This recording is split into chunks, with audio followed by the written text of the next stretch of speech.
So this is a presentation for those of you that may have missed the July's APUSH summer workshop.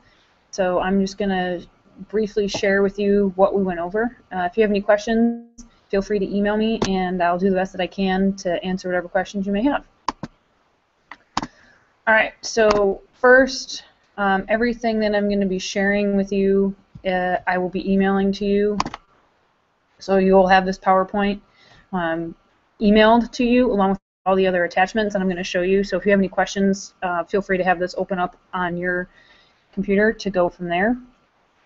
So the first thing that we went through are the key concept guides, the packet with all the little boxes that you need to fill out.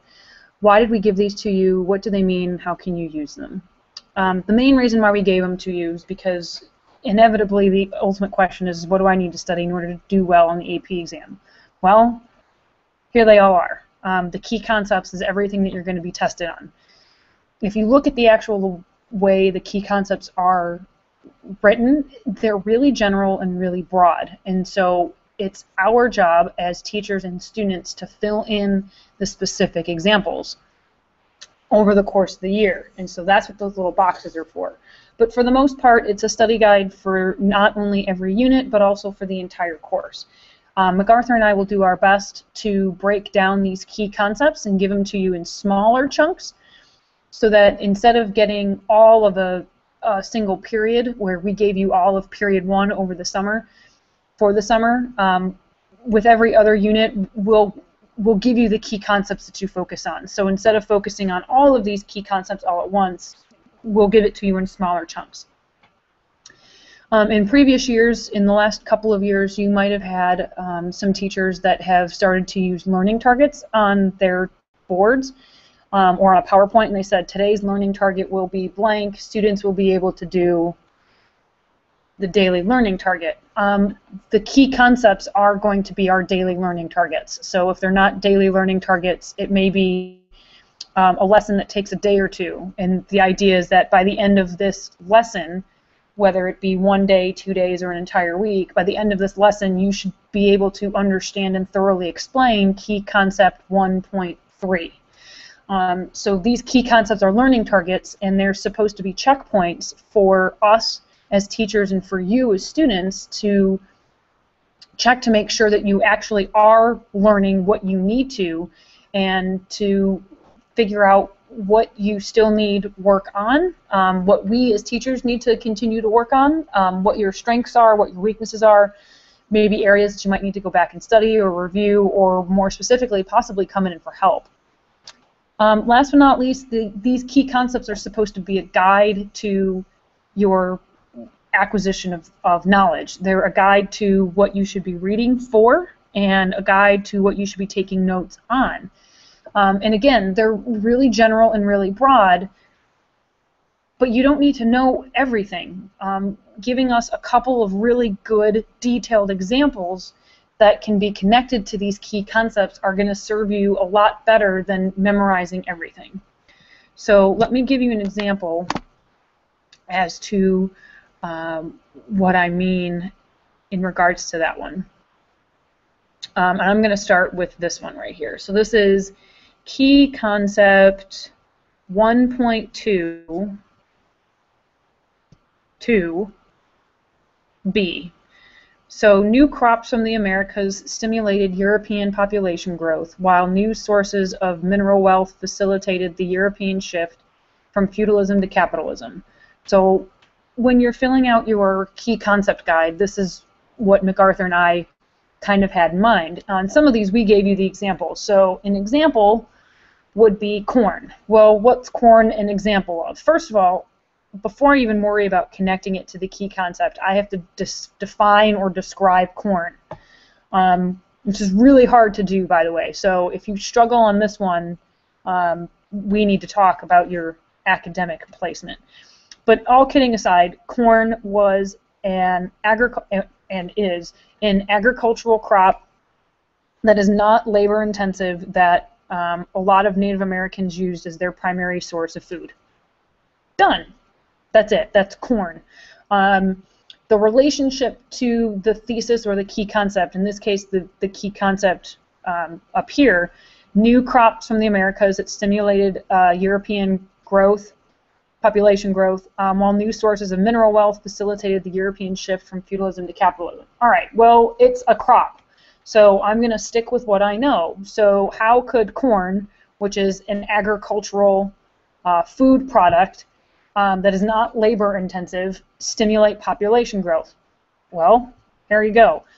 Corn is food, so since it's food, I can grow it. The more food I grow, the more people I can feed. Since it's not labor intensive, and the fact that I just plant a seed in the soil and sit back and watch it grow, that means that I won't lose a lot of people into the production of the corn because they just plant the seed and watch it grow.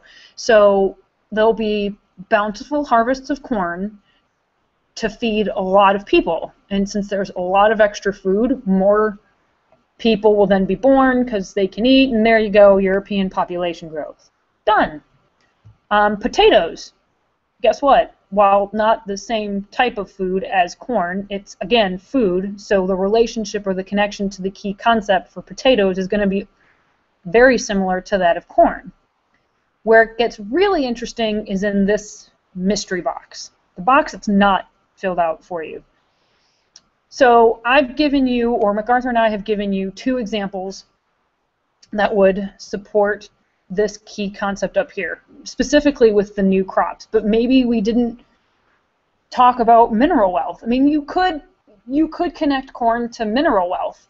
It is a mineral that people are going to buy corn to eat, and the farmers are going to sell the corn to those that want to eat it. So that then would cause a shift from feudalism to capitalism, simply because I have corn, you want to eat the corn, so you're going to buy the corn from me. That's not feudalism, that's capitalism, and it's very basic definition. But I'm not loyal to you. You're not giving me land, and I'm not giving you service. I have something that you need, and you're going to pay me for it. So this third example could be anything. But because up here on these 2, I've made the specific connection to how it stimulated population growth, I probably want to make sure that my study guide and my key concept guide is balanced. I probably want to make sure that my mystery example down here relates more to this second part, the shift from feudalism to capitalism. Now you notice these boxes are tiny, they are small, so I need to be as brief and direct and to the point as I can be. The faster you make your point, the easier it is to use these guides as an actual study tool. So you're not reading paragraphs upon things, you're literally getting bullet points of information. And the other thing is, too, is that I don't have to connect corn to population growth and the shift to capitalism. Pick one of these things. If I were to go down a little ways in the document, it's not going to let me scroll down now. There are some areas, I'm just trying to find one. There are, here's a perfect one. European attempts to change beliefs and worldviews, such as religion, gender roles, and the relationship with the natural environment. I'm not going to connect the Spanish mission system to to religion, gender roles, and natural environment. But I do want to make sure that I have a good balance of examples listed here that would provide me a good balance of evidence to support this key concept. Is there something that I can talk about? Do I have a specific example that demonstrates a change to Indian beliefs and worldviews?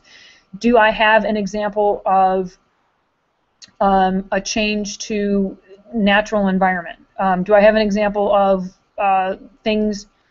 do I have an example of how the American Indians resisted and and or led to conflict with this interaction. So you want to make sure that while not every example has to connect to all of these key concepts, the entire thing, you want to make sure that you have a nice balance and a good representation of all of the points of the key concept in these boxes below. One of the other issues that students have with these key concepts is this is what you try and fill out first. And I've never understood why. You were given a reading guide. And the reading guide literally takes you through section by section. And if you notice, we've gone in and we've actually highlighted the key concepts for you. So not only is this another little check of, wow, I don't know, I finished reading the growth of civilizations in the South, and I still don't know what the Incas, Mayas, and Aztecs were all about, so maybe I should go back and read it. Not only have we broken it down so that you can individualize your own learning, we've connected it even more. So after you finish reading this portion of civilizations in the North, you should stop. Go to your key concepts and go look, key concept 1.11. Go back to your key concept guide and go to key concept 1.11. Okay, so here, maize. So now I should be able to give examples of Mexico, the American Southwest, and Northwest California. The great and notice it was 1.11. So it's A, B, and C. So I should be able to give you an example of all of the various Native American or American Indian regions and be able to connect Mexico to this specific key concept. And I should be able to explain how the Great Basin and Great Plains mobile lifestyles, or the examples that I give, connect to or provide evidence of this key concept, and same goes for the Iroquois and the Algonquian. So if I get to these points on the reading guide and I go to the key concepts and I can't fill out the key concepts, I know exactly where it is I need to go back in the book to look for those examples. The other thing that College Board has established was thematic connections, and you'll see these throughout the course of the year. But the point of the thematic connections are to obviously demonstrate how geography changes, or how interaction with geography changes, or how politics evolves over time, and how the economy changes over time. And so it's not just a matter of going from 1492 to 1500. What are the thematic shifts? So College Board, well, APUSH teachers have come up with this acronym of BAGPIPE to help you keep them all organized in some way, shape, or form, and I'll go through them briefly right now. So belief systems. What are the ideas and ideologies, beliefs, and culture that make up the American society at a given time? A for America and the world, so the global context. How do the events going on in America impact the rest of the world, and how do worldwide events impact America at home? So how does America interact with non-American countries? Geography, G for geography and the environment. How do people interact with their natural environment? How does the natural environment impact how people live? How do humans impact the natural environment? To give you an example, how does or why do different colonial economies start to form in regards to the environment? The North is more rocky and fertile soil where you can grow lots of corn and non-labor intensive crops, but the South is really, in some cases, really swampy, and you need a lot of, or your basic agricultural crops won't do well, so you need another sort of agricultural crop that's more labor intensive. So that's why slavery develops in the South, because of the geography and the environment, compared to minimal slavery up north due to the geography and the environment. So how do humans and the environment interact and impact each other? P is for peopling. How and why and where do people move? Why did the Europeans come to the New World? Where did they settle? Why did they settle there? What happens when they came across the Native Americans? Did they all act the same way? Did how they interact change over time? Did they blend at all? Migrations, so not just immigrations, but migrations. Why did people move from the South to major cities post World War I? Why did people move after or in the 1820s? Why did people start moving out west? How did that work? What did it look like? What was their experience? Why in the 1840s did people move all of a sudden to California? How did they get there? So peopling is how did we build our nation? Identity. How does gender, class, racial, and ethnicities create an identity? We're divided by gender, so what's the male and female roles of things? How did those develop? Why did they develop the way that they did? How did class identities differ? How did they develop? What would an upper class look like? What would lower class? When did the middle class happen? Racial identity, what does it mean to be black? What does it mean to be white? What does it mean to be free? What does it mean to be slave? Ethnic identities, what does it mean to be an American? What does it mean to be an African American? What does it mean to be a Polish American? The ethnic communities and the ethnic identities as the immigrants come in, what happens to those ethnic identities? And P is politics and power. This one is government, laws, the Senate, the House, the presidents, just the general basic of how and why things get done, like who's in charge and why are they in charge, what are the conflicts that those people in charge have to deal with. And the economy, work, exchange, trade, and technology. Labor, commerce, trade, taxes, embargoes, taxes on imports, taxes on exports. How did we interact with foreign goods? How did we try to build an economic empire? How did inventions and innovations change the American business structure? How did it change who worked and who didn't work and who got to work? How did it change how much people made? So there's a lot on all of these, and like I said, you'll learn a lot more about these as the year goes on, so don't worry yourself too much about that one with the themes, because those will come back all the time. The other big thing that we did in class was introduced the short answer questions. So June we focused on what the multiple choice tests look like, and so July we focused on what the short answers look like. And there's two types of short answer questions. On your AP exam you'll be required to answer 4.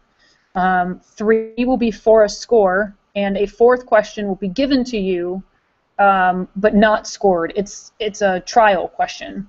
But you'll have to answer and write on all 4, and one of them will be dropped, but you won't know which of the 4 questions will be dropped, and you won't get to choose which one you want to drop. But they fall into 2 types of categories. Those that have a stimulus, or what I would refer to as some sort of cheat sheet, and then questions without a stimulus. And if you look at one of the other attachments, I gave you some examples of stimulus and non-stimulus questions look like. So I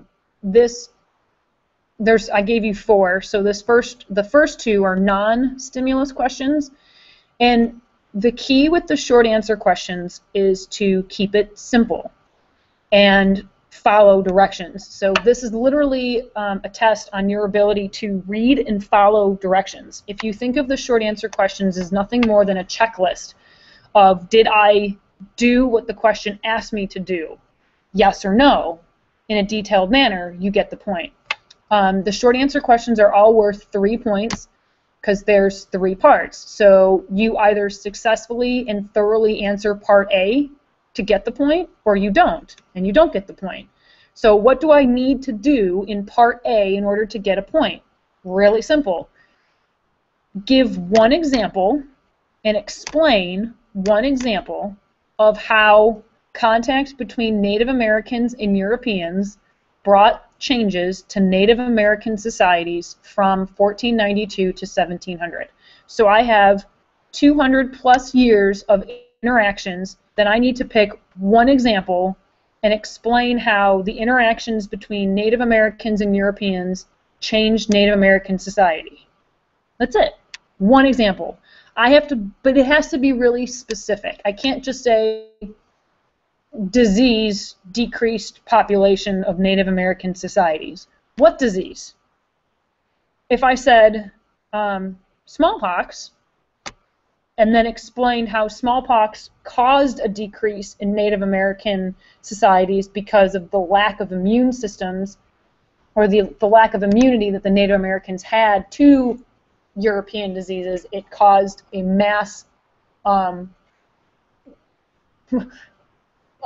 large number of people to die of European diseases. That would be one detailed example between 1492 and 1700.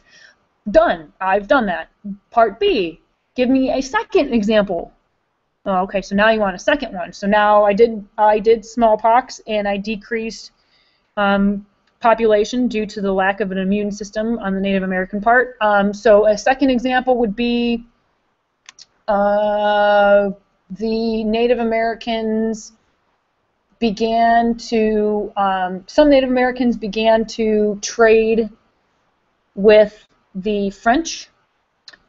Specifically, they taught the French how to hunt and trap furs, and created an economic system of trade with the French. So there you go. That's the second one, where I was specific and gave you a specific example, and I talked about the French specifically and what they traded and how it impacted the Native American societies.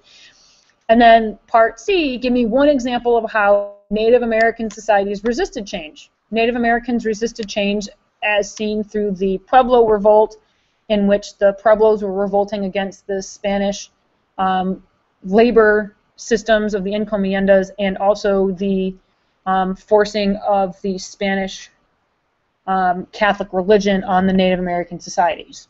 Done. They revolted. Here's an example of how they resisted change.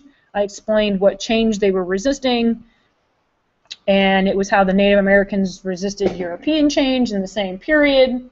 Possibly, I think I'd have to go back and check my dates, but it's really simple. Couple sentences, and I'm done. In regards to these boxes down below, look, key concepts. So if I was paying attention to my key concepts and using them as my study guide, this question would be a test on these various key concepts. Key concept 1.3, 1 and 2, and then key concept 2.1, 2. In addition to that, there are those themes again. So those themes are kind of coming back over here to haunt us a little bit. So this would be beliefs and culture. So the idea of European, African American, and Native Americans and their culture and how they interacted with each other. So this is a short answer question without a stimulus. And note it's short answer. You have a limited amount of space, and more specifically in a limited amount of time. You have about 11 minutes to answer just this one question. So you've got to get in, get out, give your specific example, and briefly explain your specific example, and making sure that your examples fit in these perimeters that they've set for you. And if you do that, there's your checklist. If, yes, my example fits this time period, my example explains how it changed Native American society, and it dealt with the interaction between the two cultures. Done. Question number 2. Again, without a stimulus, briefly explain why one of these options down below, one of these options here, marks the beginning of the sectional crisis that led to the outbreak of the Civil War. So how did the Northwest Ordinance cause a sectional crisis which then led to the Civil War? How did the Missouri Compromise cause a sectional crisis? How did the acquisition of the Mexican territory cause a sectional crisis?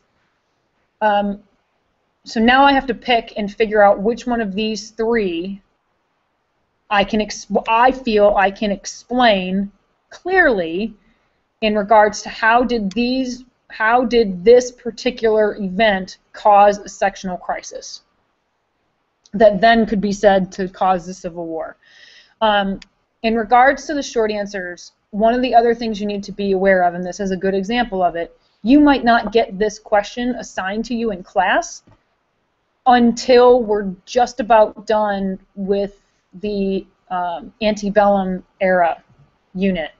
And that's going to take you all the way up until about 1860. So from like 1850 to 1860, that's what that unit's going to be on. But if you notice, none of these events would fit or fall into that current unit study. So in regards to the short answer and the key concepts, just because we've moved on from Unit 1 and we are now in Unit 2, it doesn't mean that you can forego Unit 1. You've got to make sure that you can make the connections between these various units. Because if you look down here, key concepts, what key concepts does this question test? 3.3, 4.3, and 5.1. That's the thing about history that I think a lot of students always forget, is that it's not compartmentalized. And what happened yesterday, whether yesterday is 5 minutes ago, 5 days ago, 5 years ago, or 5 decades ago, yesterday has an impact on today. And so we need to be continuously aware of what happened, quote, yesterday. And your yesterday can be whatever it is you want it to be. So yes, the Northwest Ordinance, which happened in 1787, could have led to a sectional crisis that caused the Civil War 60 years later. So now I have to explain how one of these caused a sectional crisis. Okay, then I'd have to give an example or an event or development that explains why the Northwest Ordinance caused a sectional crisis, which then led to Civil War, Part B. And then, this is where it gets really interesting, Part C. I picked the Northwest Ordinance to answer Part A and Part B with. So now, Part C is asking me to pick the Missouri Compromise or the Mexican Territory and use that one to explain why it's not as good as the Northwest Ordinance. So if you thought that you just could pick the one that you were good at and be done with it, College Board's going to say, nope, you need to know something a little bit more than just one of the three. So those are some samples without stimulus. This one's a good one of a question with the stimulus.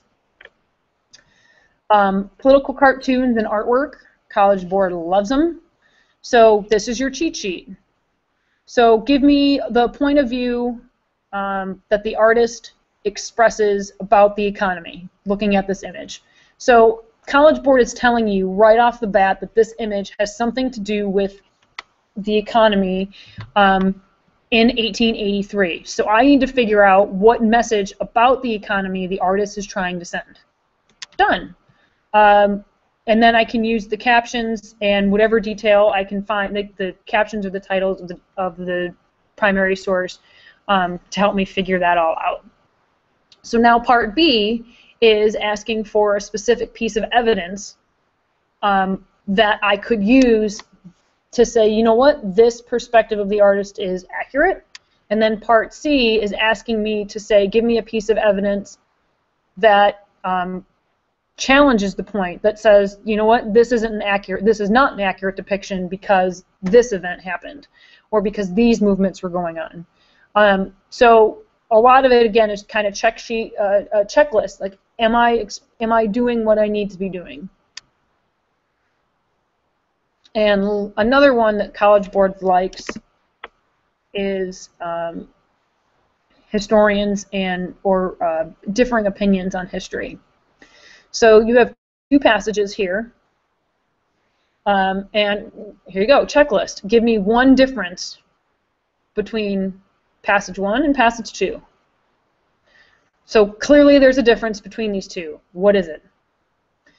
Explain how one specific example from a specific time period not mentioned in these excerpts could be used to support the first Dweeby's perspective. So he's talking about the progressive reformers and various organizations that are starting to develop. So I would need to give some sort of specific example that's not listed here. So he's talking about progressive era reformers, so maybe I could give an example of a reformer or a progressive reform movement or organization that would support this generalized statement. Part C then is asking the same thing. Give me one piece of historical evidence that you could use that's not already stated in here that would be used to support Sklar's interpretation. So the other thing in regards to short answers, especially when you come to these types of questions, is they don't want you down here in your answer, they don't want you to quote. They want you to explain in your own words what the difference is. They want you to explain using your own example progressive reforms or progressive programs. Or give me an example of how they prized organizations as everyday strength and accepted that organizations were applying and that were to fulfill a destiny through bureaucratic means. Give me an example that demonstrates what he's trying to say. Give me an example of something that's trying to demonstrate middle-class women and gender consciousness are combined with an awareness of class-based injustices. Give me a specific example that Sklar could have been referring to in here. So basically, kind of fill in the blanks. What could they have been talking about specifically that would be able to support their opinions? So those are just some samples of short answer questions. The last attachment that I have on there is a sample short answer question that deals with Native Americans and European interaction. And I'd like you to take no more than 11 minutes, so yes, time yourself. And obviously you can type it, but no more than 3/4 of a page. And you can single space it, you don't need to double space it. Actually, yeah, double space it. So your assignment between now and August would be to give me a double-spaced response to the Native American short answer question. And your response cannot be longer than 3/4 of a page, and you cannot take longer than 11 minutes to do it. But feel free to use whatever resources you need to within those 11 minutes. Cheat sheets, notes, Brinkley next to it. Don't read the question in advance and then look up the answer and then take 11 minutes to type it. Push yourself and actually read the question and try and read and respond to it in 11 minutes. I guarantee you it's totally doable. But if you could send that to me, I'll quote-unquote grade it and give you feedback and let you know where you would lie in regards to short answer practices. Last but not least, the short answer questions are all going to test some of the various skills. And if you look on the short answer, one thing I didn't go over, if you look at the short answer examples, it tells you the historical thinking skill that's testing you on. Periodization, just to kind of give you a generic example since this is when I opened up to, periodization is asking you what is the start and stop of something or the beginning of an era. Comparison is how does, for example, the two historians, how do they compare on a particular issue? Continuity and change over time was this first one. So changes brought to the Native Americans, and then how did they resist that change? Causation, things that caused, like I could argue that this question could also be causation, because it's asking you to explain how did this explain why one of these three things led to or caused a civil war. It's not the best of questions or samples. Interpretation, that's the political cartoons, or here's an image, and what's the artist's interpretation of it. And then the use of evidence would also be the questions with the stimulus. So using evidence that is being given to you, do something with it. So here's an image, how do you use what's in the image to support your answer or to support your claim? So if you have any questions as you're going through all of that, let me know. Once again, your assignment is to complete the Native American short answer question. And if you have any questions, feel free to email me, let me know, and look forward to seeing you in August. Thanks. Bye.